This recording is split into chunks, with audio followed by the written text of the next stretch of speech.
so far gone.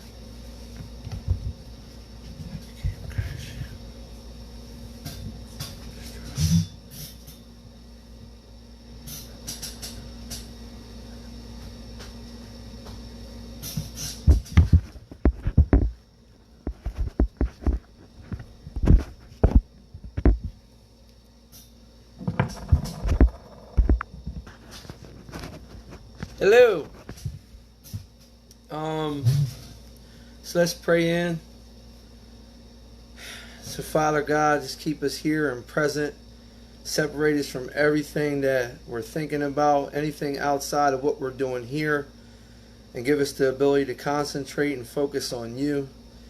Separate me from ego and pride, and just allow me to carry your message and fill me up. Speak through me and use me. Speak through me and use me, Father. And I ask all this in your name. Amen. Let me turn this fan off.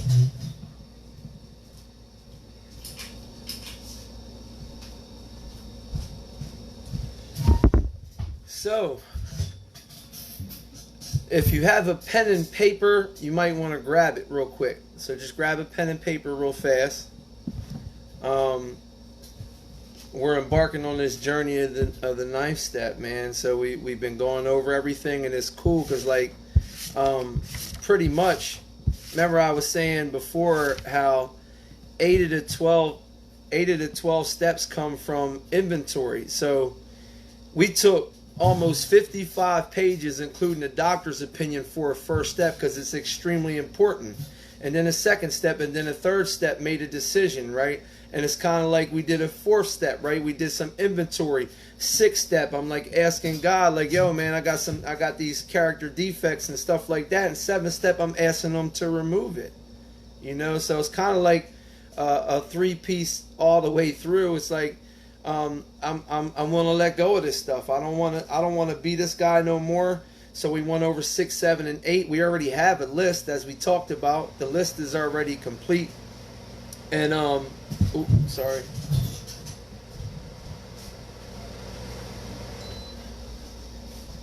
And the list is complete. So now we're moving on this into the ninth step. Man, this is the most amazing journey I've ever had in my life, and the most amazing experience I've ever had in my life, especially in the ninth step. So if you got a pen and paper, this is like a kind of like a criteria that I ask my guys to follow. I don't know if you can see that, so I'll just say it to you. So when I'm making an approach, because as we talked about last week on our first approach, so it means that we're going to make multiple approaches. While making a ninth step, before we even get into the book, I just want to explain this. So first thing is the meeting, right? So I have to meet with the person. I ask my people to do eye-to-eye, face-to-face contact, especially if you can. If you can't, then of course you got to follow other methods, letters. We have all type of technology nowadays for someone to embark on this journey and to have an experience with it. But the best experience is always that face-to-face contact, because I'm there, I'm with you, I'm willing to face whatever I did. I'm willing to tell you the stuff I did and correct the problem. I'm trying to make an amends. It isn't saying I'm sorry.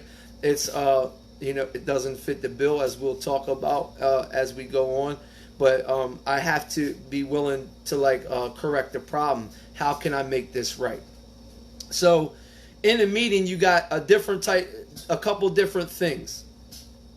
First is you might be making an amends to someone who is familiar with the fellowship, and we'll get into this.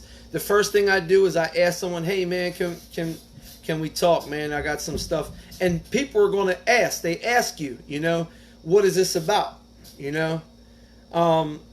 And you can simply, a lot of people in the program, if you've been in there and you're in like your first, second, third, fourth inventory or whatever, and a lot of the stuff the amends that we need to make is a lot to do with program stuff and people in the program who are already awake and aware of the stuff. So it's a lot easier because they already know what we're doing. However, the people that don't know may ask you, like, yo, man, because we done some dirt to people. So, like, yo, what's this about?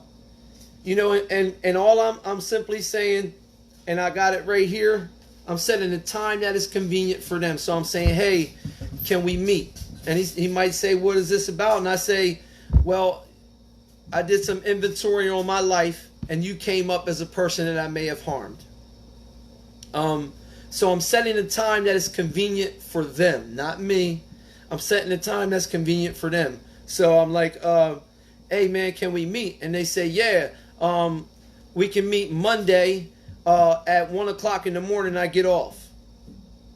Okay, then 1 o'clock in the morning it is, because that's the only time he can meet. Then whatever, you know, and I'm just being far-fetched with it, but I'm just saying you're meeting with a time that's convenient for them. Do you have a time that you can meet with me? That would be number one. Time that is convenient for them. And if they ask, like I said, what is this about? You're simply saying, I did some inventory in my life and you came up as a person I may have harmed. People are going to say, oh, nah, man, you ain't harmed me. And you say, nah, man, well, I just want to meet with you anyway and set some matters straight, because there's some stuff I'd like to talk about. You know, you want to get that faith. You're not just leaving it, you know, oh, well, okay, I guess I didn't harm him, and leave it alone when you know you inflicted harm on someone.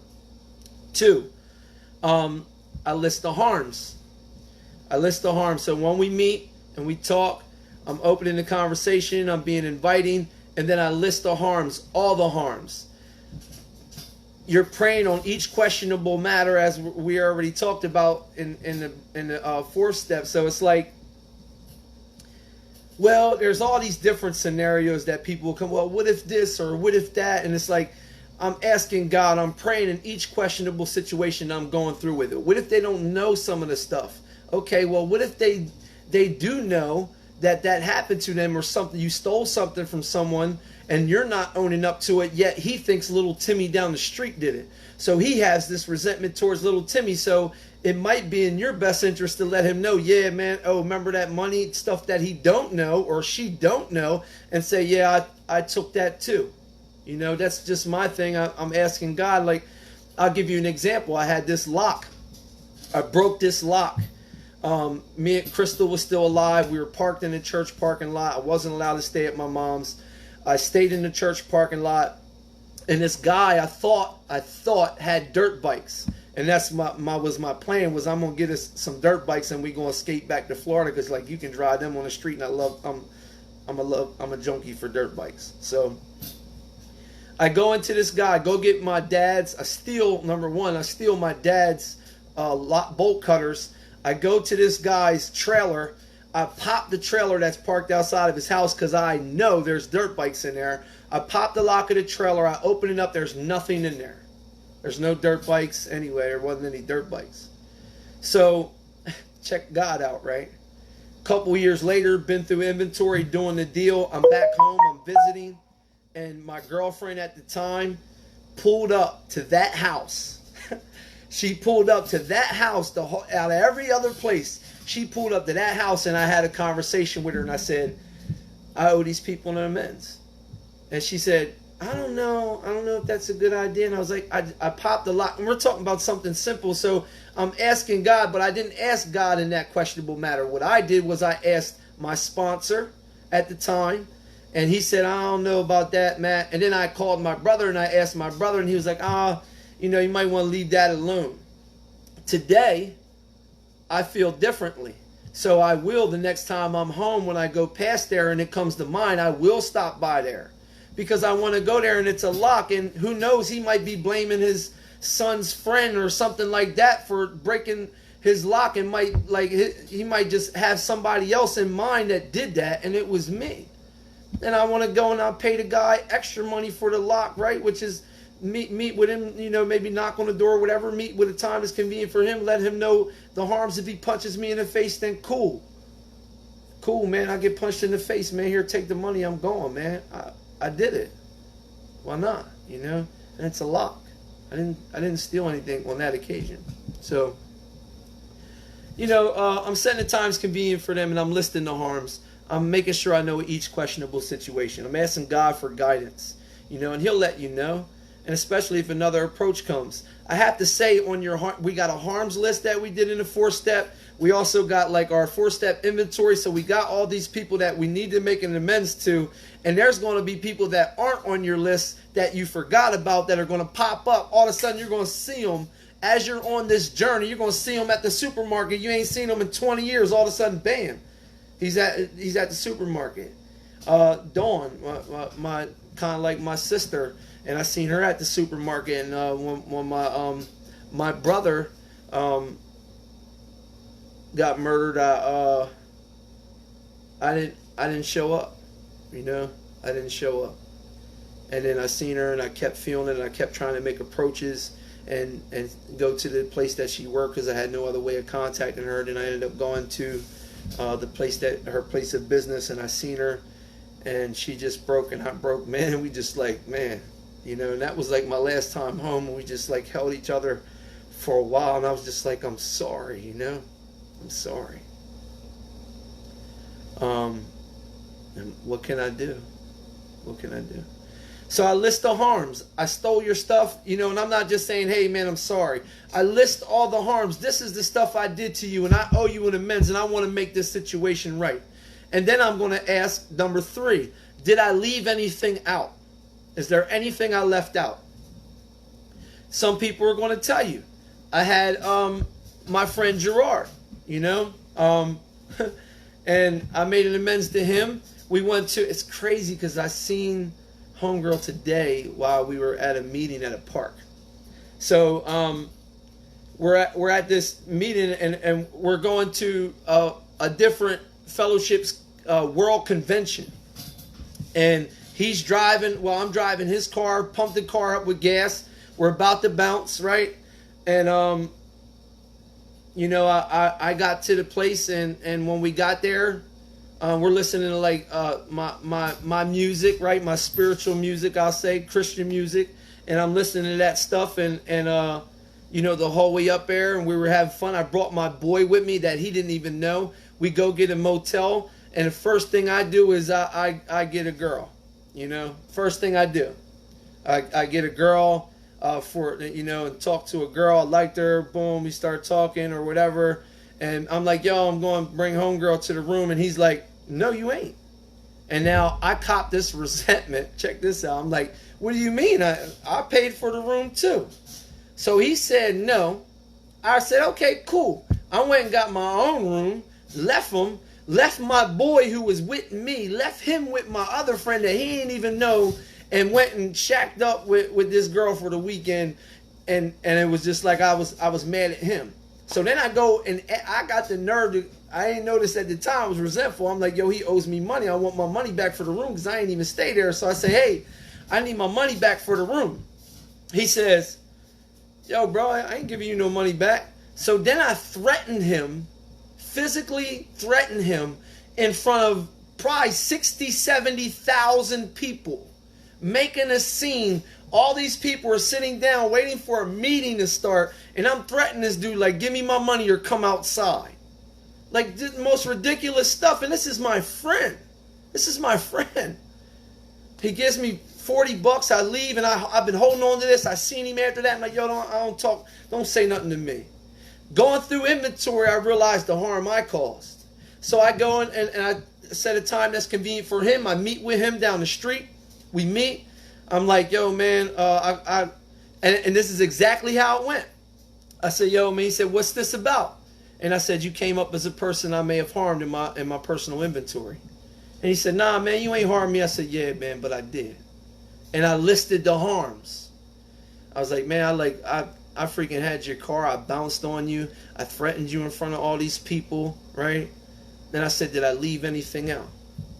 And he said, yeah. Yeah, man, you did leave something out. He said, we go down there. We're listening to like spiritual music, getting connected. I respect your spirituality, right? And like I didn't like how he was spiritually at the time, but he wants to get some of my spirituality, right? It's just like it rubs off on people. That's what we do. We stay connected to people that we want to be like. But I'm shunning him because he's not like me already. Talk about selfish and self-centered. We get to the place, he said, you get to the place You got your boy with me that I don't even know. He's staying with me. And he said, the first thing you do, I'm thinking we're going to go and like go to the meetings together and leave the meeting and go back to the room and like talk about the meeting and stuff like that and our experience of the day. And he said, the first thing you did was snatch up a girl and she ain't even cute. Wow. And I was like, yeah, man. So him and I are just like crying, man, and hugging, man. And that's still my man today. Now he's my friend and we talk, you know. It's different today. You know, and I said, and then after that, did I leave anything out, right? How did this make you feel? And when I'm saying after that, number 4, how did this make you feel? And when I'm saying how did this make you feel, I'm being inviting. I'm being inviting because I want to answer. I want to understand how this harmed you so I understand how I affected another human being. Not even knowing that I had that effect. I was mad at you and the whole time I had way worse effect on you. I set the ball rolling. So how did this make you feel? And he told me how it made him feel. You know. Next is number 5. What can I do to set this matter straight? Number 5. What can I do to set this matter straight?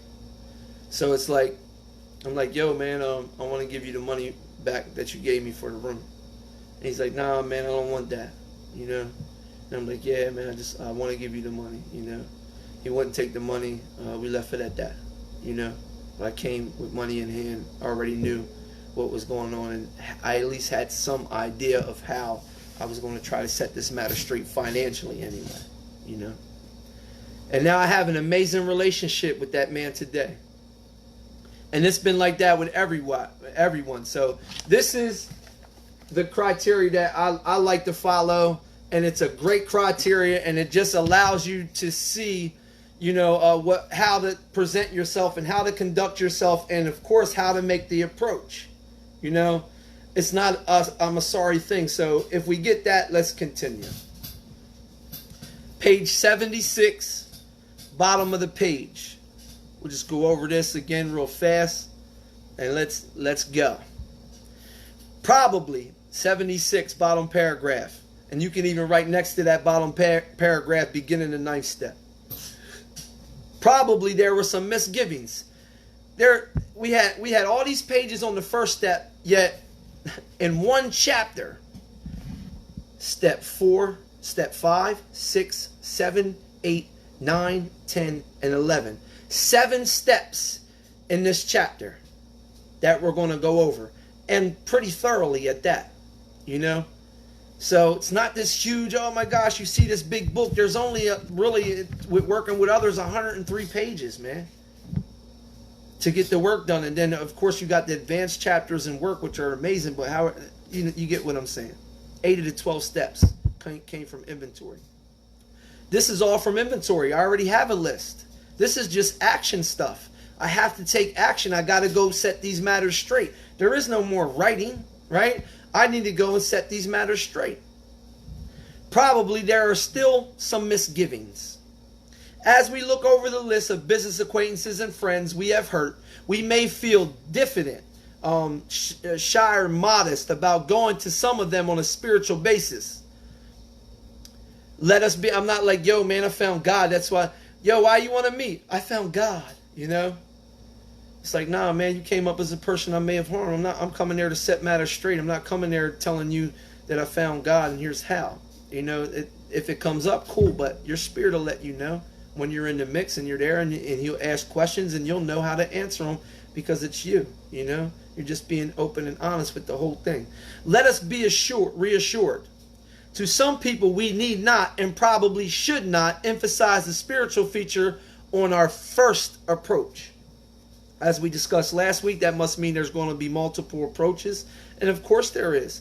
It's a living thing. Like living amends isn't, oh, I'm just going to live this way. It has something to do with it, but a living amends is I'm going to demonstrate this to you. Every time I see you, I'm going to show you that this is how I'm doing and this is how I've changed in other matters, not just yours. We might prejudice them. At the moment, we are trying to put our lives in order. I highlight all this. But this is not an end in itself.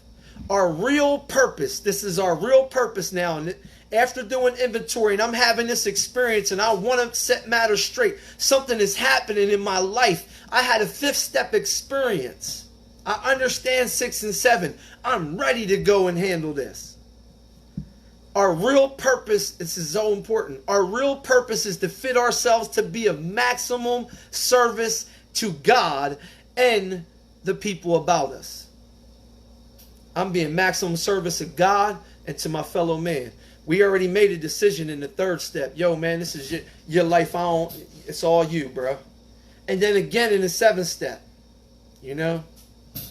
It is seldom wise to approach an individual who still smarts from our injustice to him, right? If someone like really wants to murder you or something, you might, you know, be wise in not making that approach at this time. Let God guide you on that.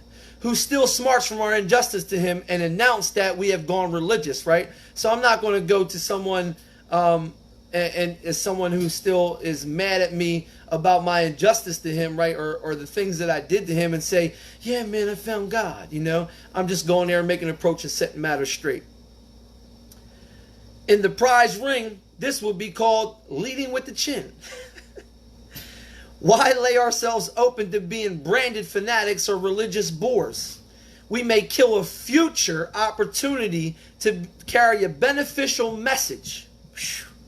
But our man is sure, and I underline this, he is sure to be impressed with the sincere desire to set right the wrong, set these matters straight.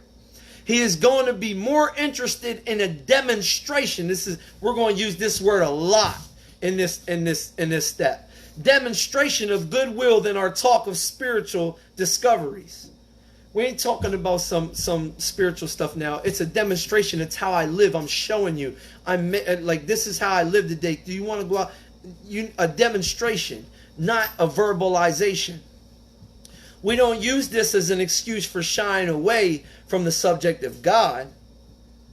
When it will serve good purpose, I let my spirit guide me. And I even wrote, let spirit guide you, right above this sentence. When it will serve any good purpose, and I highlight all this, we are willing to announce our convictions with tact, look tacked up, and common sense. Like I'm just being smart about it.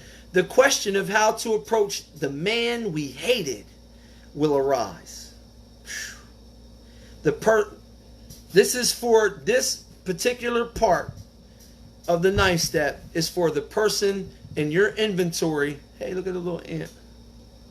The person in your personal inventory, right, that did you way dirtier than you did them. Or even the person that's attached to you that you feel like you didn't play a part. And if you didn't find nothing in the 5th step and your sponsor didn't help you see some stuff and there's some support around you that can't help you or wherever you went that can't help you see your part in it, or you're not willing to see your part in it, well, you should be willing by this point to see your part in it. However, we're talking about people like I hate that did me worse. They threw the first punch. Them type people. Here's for them. The question of how to approach the man we hated will arise. So how we do it? This is the question. How do we approach the man we hated? It may be he has done us more harm than we have done to him. And though he may acquire a better attitude toward him, right? I'm like willing to let it go. I got a better attitude toward him now. We are still not too keen about admitting our own faults.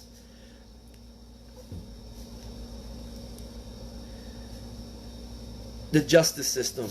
I'm not going to get into names. There was a guy, a government official from my city that was involved in my case when I was 18 and like literally used his authority to do me dirty, you know, in the court of law. I was punished severely, and then I started to see it, and I'm like, you know what? I did commit all those crimes. Like I put myself in that position for that dude to do that to me. But section is for the buts. Yeah, I put myself in position. I did commit those crimes, but he abused his authority.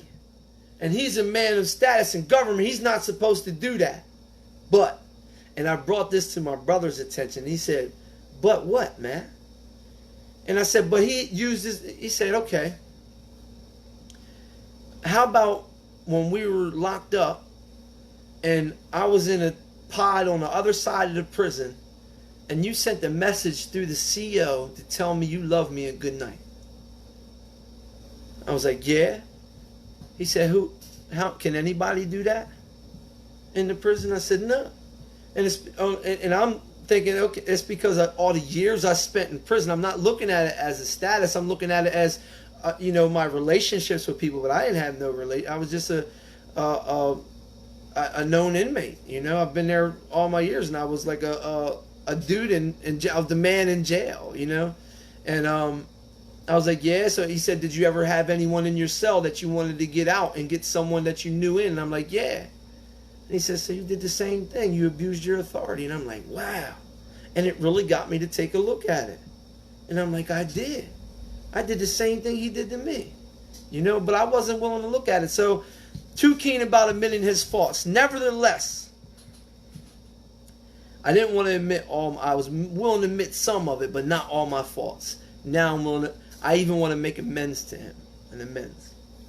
Nevertheless, with the person we dislike, we take the bit in our teeth. This is so important. Highlight, underline, star, smiley face, 8 different colors. It is harder to go to an enemy than it is to a friend, but we find it much more beneficial to us, not to them. It's harder to go to an enemy than it is to a friend, but we find it much more beneficial. Now, this is the hard part. My enemy, my whole life, my enemy was my dad. My dad.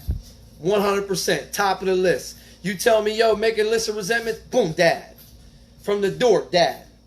Everything, dad. Who? Dad. Why you? Dad. Everything was dad. Straight up. I hated my dad. And it's hard. It was really difficult. I'll tell you exactly how it happened. We're going to be going through 9-step for a while. So we're going to take it easy and share some. I'm going to give you my prime experience. The same thing I would do to make sure that we're giving an explanation of what we're doing in full detail here and a demonstration of what has actually happened in my life. It is so important for me to do this. It's not just reading the book. I'm home. I'm making some amends. My brother, I'm going to get my car. I'm about to go drive back to Florida. I just came back to pick up my car. I'm making some amends. And this was on my first approach, right? The first time I've been through the work. And my dad's following me to my brother's house. My brother's got a sponsee meeting. He's got all his sponsees in there who are all my friends. And I pull up out front of his house. I park. And the whole time I'm driving and my dad's behind me, I'm going, I know I had to make an amends. I seen my faults, but I hated him. And I wasn't, I was like, I don't know about this. It was difficult internally for me to even to make that decision and actually take action and do it. It was hard. And I'm sitting there like, oh my gosh, man. Like I can do this another. I'm justifying all this stuff up in my head of why not to do this. I don't know, man. Like I don't want to do. And a lot of us, mom, dad's number one on the resentment list for most of us, And I'm like, he's driving behind me, and I'm like, man, like I can do this another time. Like dad's in my life all the time, so like I don't have to do this now. And that's what I told myself.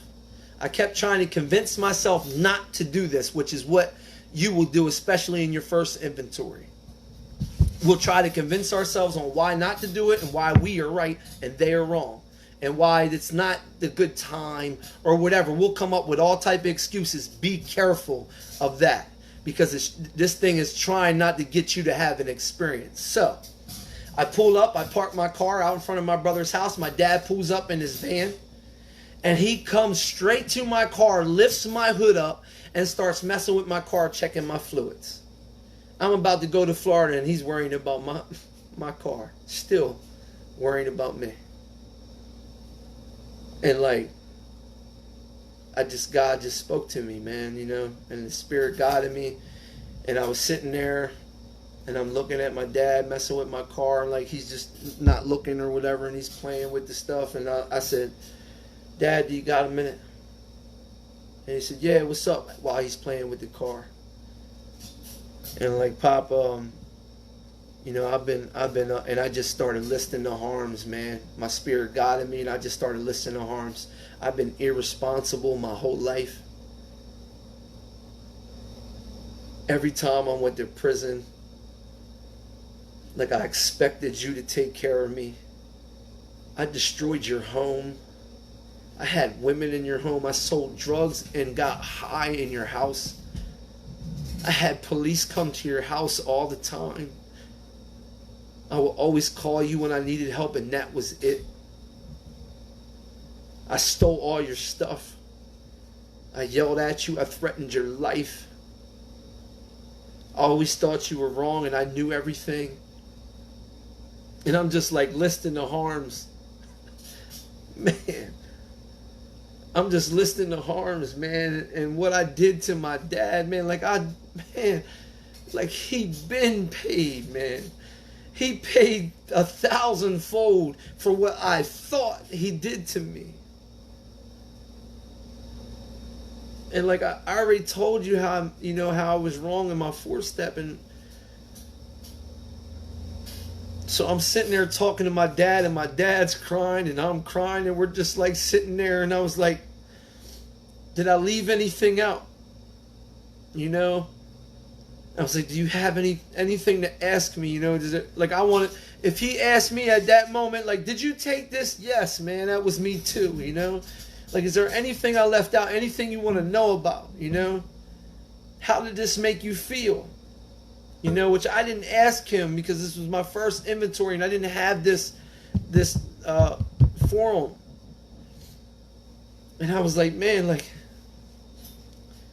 is there anything I can do to make this up to you? And he's crying, and I'm crying. I've never seen my dad cry, man. Straight up. And like, he just gave me this big hug, and me and my dad, for the first time ever in my life, ever, that I can remember, besides maybe when I was a kid, I'm talking about a very young kid, me and my dad were hugging intimately, crying, and like I felt a connection with my father for the first time in my life. And he looked at me, and he's just crying on my shoulder, and he said, just take care of yourself. That's all I want. Just take care of yourself, man. Just take care of yourself, man. That was unbelievable to me. I was blown away. So I walked into my brother's house, who was there with all his sponsees, and I'm crying. And he's like, what? What's up? And I was like, I just made an amends to Dad, and he had already did this. And he was like, whoa. And he stopped the sponsee meeting, and him and I were talking in the kitchen about like his experience and my experience and stuff. And we looked out the window, and my dad was still in the van. He was still in the van crying down the street. He didn't even leave. And all this time I thought it was him and what he had done to me, and how dare you. And all the stuff that I did to my dad, man. I wanted to murder my father. Today, my father is my best friend. He's my best friend today. He comes down here all the time, and like he just starts working on the house, and I'm like, Pop, chill. And he's like, nah, I got it, you know. Go ahead, chill out. I got this. That's my man. That's my dog, man. Much harder to go to an enemy than it is to a friend. Yet, we find it much more beneficial to us.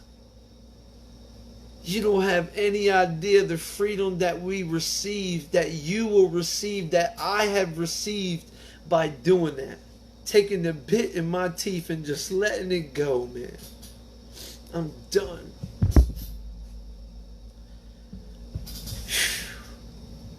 We go to him in a helpful and forgiving spirit, confessing our former ill feeling and expressing our regret. I don't know how much more you can get in detail than that for the person that we have harmed, or that we think harmed us more than we did them. I'm sorry, man. This thing is just this thing has saved my life. He has saved my life. Hands down. Bottom of the page is 77. Under no condition, circle, star, highlight. Under no condition are we to criticize such a person or argue.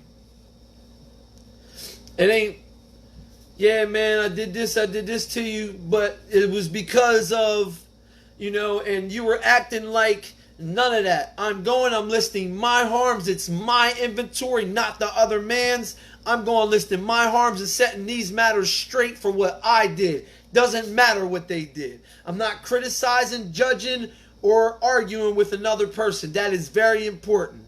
1, simply tell him that we will never get over drinking until we have done our utmost to straighten out the past. We are there to sweep off our side of the street, realizing that nothing worthwhile can be accomplished until we do so. That sounds pretty freaking important. Nothing worthwhile can be accomplished until we sweep off our side of the street. Never trying to tell him what he should do. Underline, highlight, circle, twist, I don't know what you do, whatever your thing is, put a sticker on it. His faults are not discussed. We stick to our own. If our manner is calm, frank, and open, being open, right? I'm open for a response. I'm being inviting to your response to me. If our manner is calm, frank, and open, we will be gratified with the result. In 9 cases out of 10, the unexpected happens. If you think that I expected my dad to be my best friend today, you were sadly mistaken. The unexpected happens. Sometimes the man we are calling upon admits his own fault. So feuds of years and lifetimes standing melt away in an hour. Stuff you've been holding on to for 20 years melts away. Oh my gosh. Rarely do we fail to make satisfactory progress. No matter what, you make progress. And rather the other man forgives you or not, rarely do we fail to make satisfactory progress. We always go into an amends with these preconceived notions of exactly how it's going to happen, what's going to happen, the person's going to act like this, and anyone who has made an amends, who has an experience with this, will let you know that is very, very, very rarely the case. Our former enemy, we're on page 78, our former enemy sometimes praise what we are doing and wish us well. My dad, man. Occasionally, they will offer assistance. My dad, man. It should not matter, however, if someone does throw us out of the office. We have made our demonstration and done our part. It's water over the dam. Get the fuck out of here, okay, man? Might make another approach later, So, let's see where we're at. I think we can get this. So, Very next paragraph, it starts with most alcoholics owe money on page 78. Next to that paragraph, you can write money, 9-step money. Let's talk about some money. What if we owe people money? Cool, got it. It gives us all these different scenarios of different things, of different experiences on how to approach different situations. Money, crimes, wives, relationships, people we hated. This is unbelievable. None other than spiritually inspired, divinely inspired. The whole book. God wrote a lot of books, and I 100% believe that this is one of them. Money. Most alcoholics owe money. We do not dodge our creditors. Telling them what we are trying to do, we make no bones about our drinking. We usually know it anyway, whether we think so or not.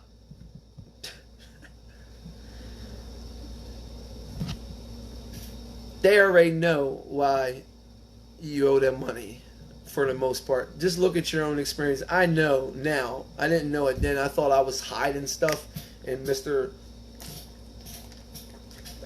Nobody, sneaky, nobody will figure me out. They know. They know why I'm dodging them. They know I've been getting. I already know. You know, we don't dodge our creditors. Telling them that what we are trying to do, we make no bones about our drinking. They usually, it was because I was getting high. We're not talking about that. We're just owning up to our faults. Ain't got no, I have a disease, and the disease made me drink, and the drink made me like take your money. No, you did it. You took the man's money, or her money, or their money, or its money. We take no bones about our drinking. They usually know it anyway. Rather we think so or not, they know. Nor are we afraid of disclosing our alcoholism on the theory that it may cause financial harm. Well, I can't, let people know. You can tell them, but we're not making that the excuse. Approached in this way, the most ruthless creditor will sometimes surprise us. Arranging, you might want to highlight this. For those of you that owe a lot of money. Arranging the best deal we can. We let these people know we are sorry. Our drinking has made us slow to pay.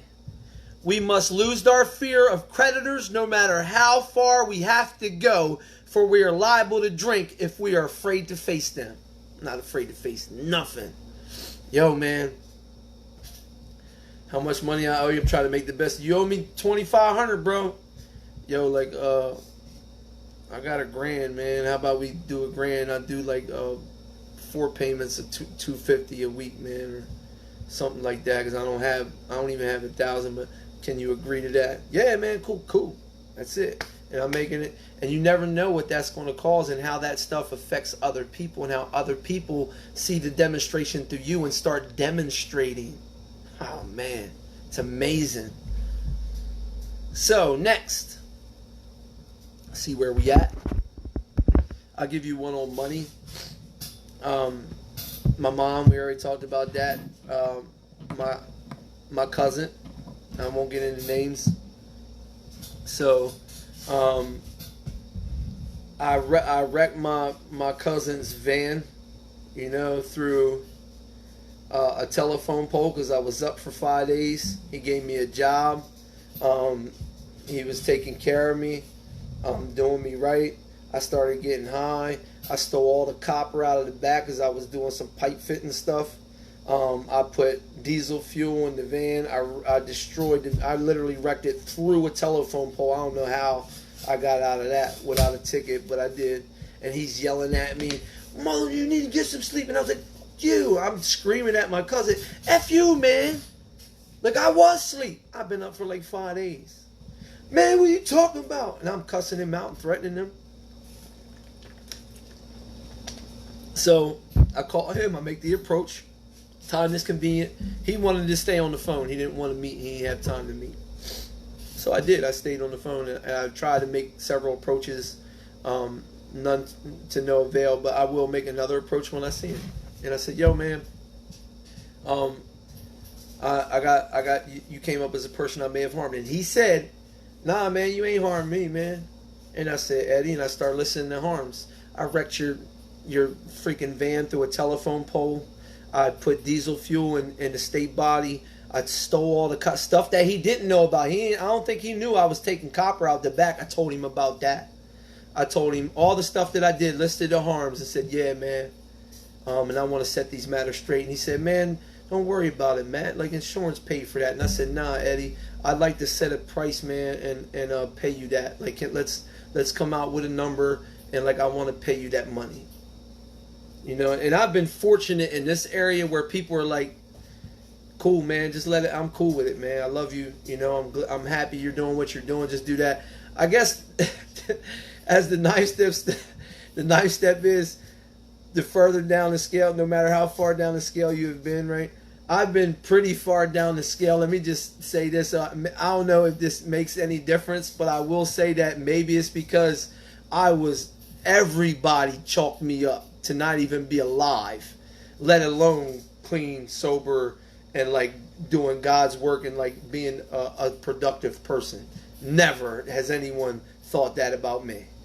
So them just seeing me like this is like enough, you know. It's like, yo, man, just whatever you doing, cool.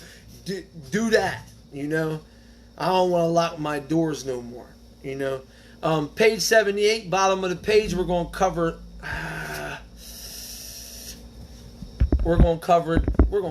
Nah, we can cover this, I think. Crimes. So, bottom paragraph on page 78, you can write 9-step crimes on it.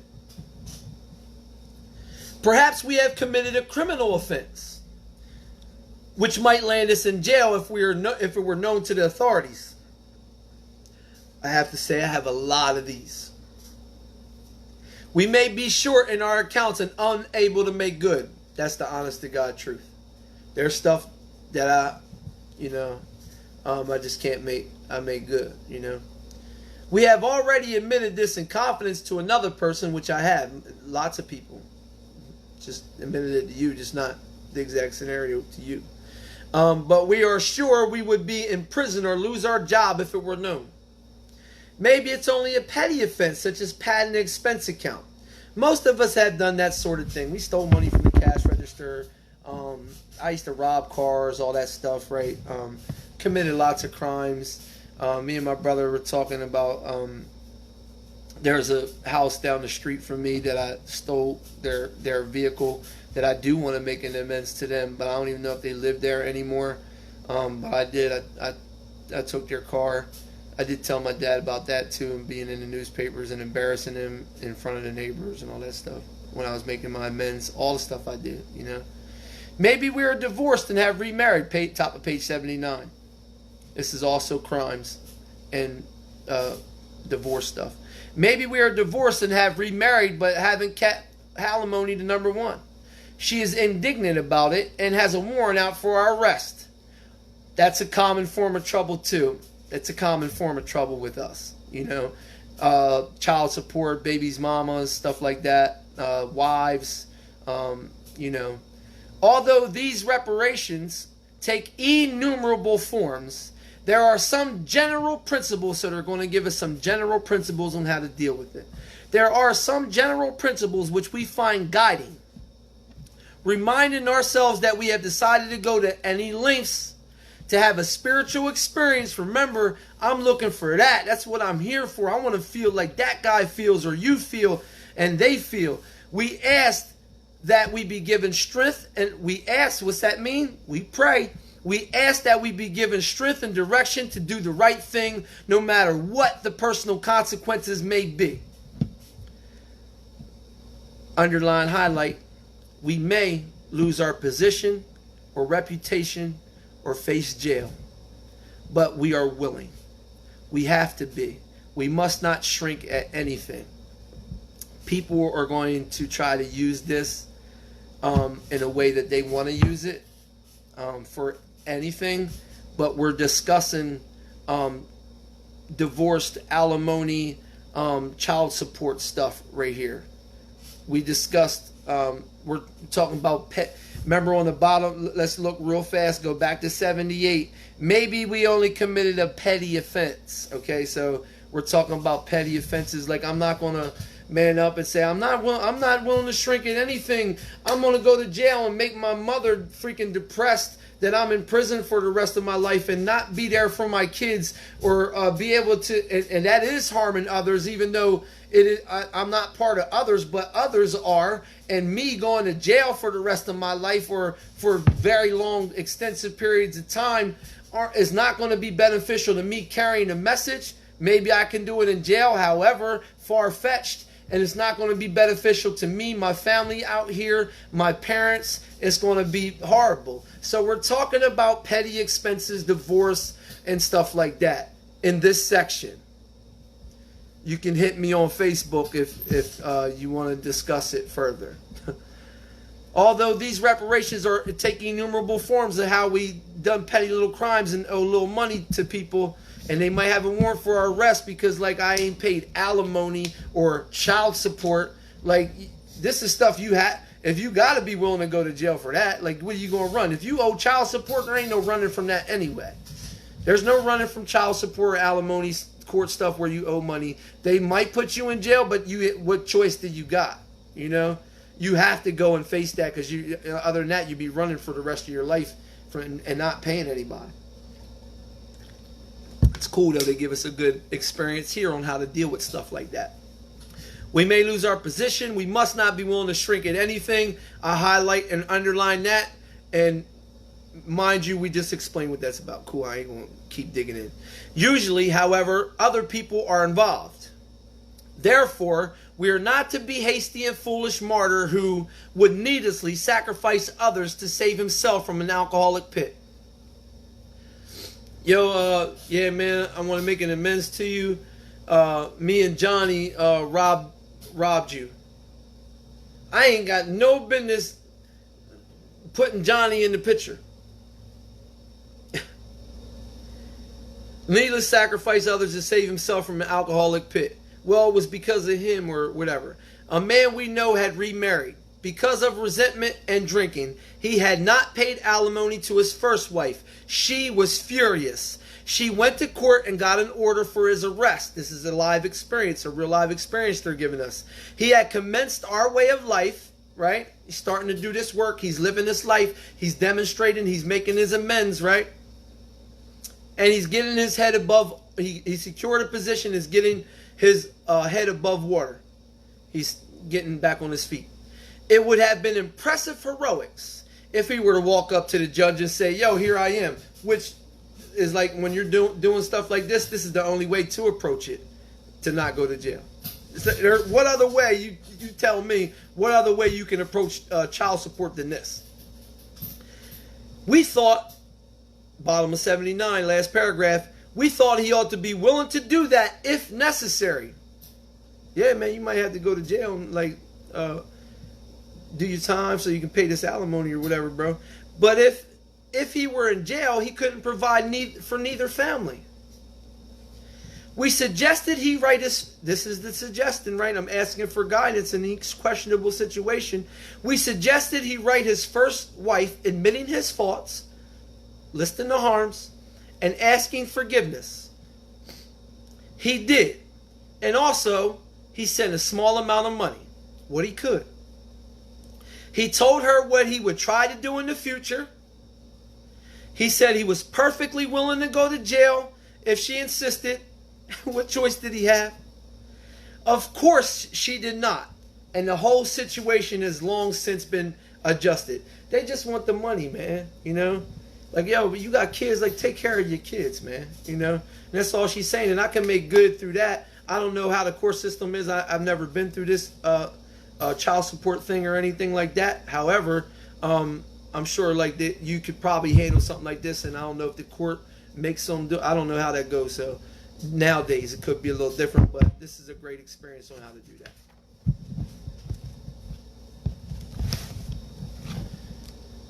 Page 80, we're going to stop there. We're going to talk about implementing other people, and you can write next to that which I don't even have. Ninth step, other people. Or other people's involvement. And we'll talk about that Tuesday, man. So it's been an honor. This is the most amazing journey I've ever embarked on, man. Especially in the ninth step, man. And the most unbelievable things will happen as we'll continue to discuss. We did cover a lot tonight. So thank you guys for joining, man. It's been an amazing experience. And I pray that you all can experience this, man. And I pray life and spirit over you guys so you can find this thing for yourself and have a spiritual experience and communicate with like a new employer, man. All powerful, you know. Thank you and God bless you. Good night.